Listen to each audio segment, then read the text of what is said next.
ইমান দিনে ফোনত কথা হৈ আছিল অৱশেষত দেখা হল গুৱাহাটীত একেটা ফ্ৰেমতে কুংকি জ্ঞানশ্ৰী যোৱাটো নিৰ্বাচনত অসমৰ ৰাজনীতিত চৰ্চাত থকা অন্যতম প্ৰাৰ্থী আছিল কুংকি চৌধুৰী আৰু জ্ঞানশ্ৰী বৰা চৰ্চালৈ অহাৰ কাৰণো আছিল যথেষ্ট জ্ঞানশ্ৰীয়ে যুঁজ দিছে 4বাৰৰ বিধায়ক কংগ্ৰেছৰ পৰা বিজেপিলৈ যোৱা ৰূপজ্যোতি কুৰ্মীৰ বিৰুদ্ধে সমষ্টি মৰিয়নি বিজেপিৰ বিয়াগুম নেতা বিজয় গুপ্তাৰ বিৰুদ্ধে চেণ্ট্ৰেল গুৱাহাটী দখল কৰিবলৈ যুঁজত অৱতীৰ্ণ হৈছিল কুংকি চৌধুৰী নিজৰ ধৰণে প্ৰচাৰ চলাইছিল দুয়োগৰাকী প্ৰাৰ্থীয়ে কা আন্দোলনত আকৰ্ষণীয় ভাষণ কথাৰে ইতিমধ্যে ৰাইজৰ চিনাকি হৈছিল পাছলৈ ৰাইজৰ দলৰ নেত্ৰী হৈছিল জ্ঞানশ্ৰী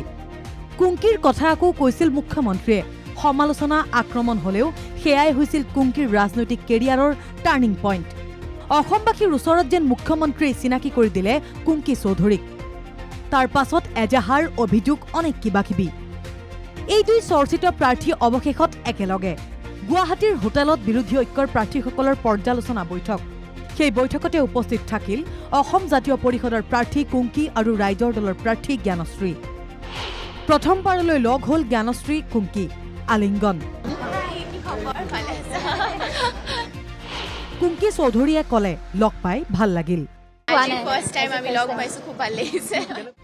আত্মবিশ্বাসী দুয়োগৰাকী প্ৰাৰ্থী কুংকিয়ে কলে 4 এপ্ৰিললৈহে অপেক্ষা কৰি আছো বহুত আশা আছে আৰু আমি যেহেতু এটা ভাল ষ্ট্ৰং ফাইট দিছো 4 তাৰিখে গম পাম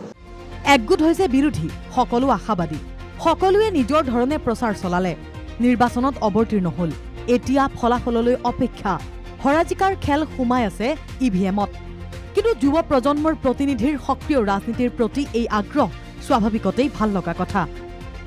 ভিডিঅ' জাৰ্নেলিষ্ট ধনজিতৰ সহজগত কুশল কলিতাৰ ৰিপৰ্ট NKTV+ গুৱাহাটী।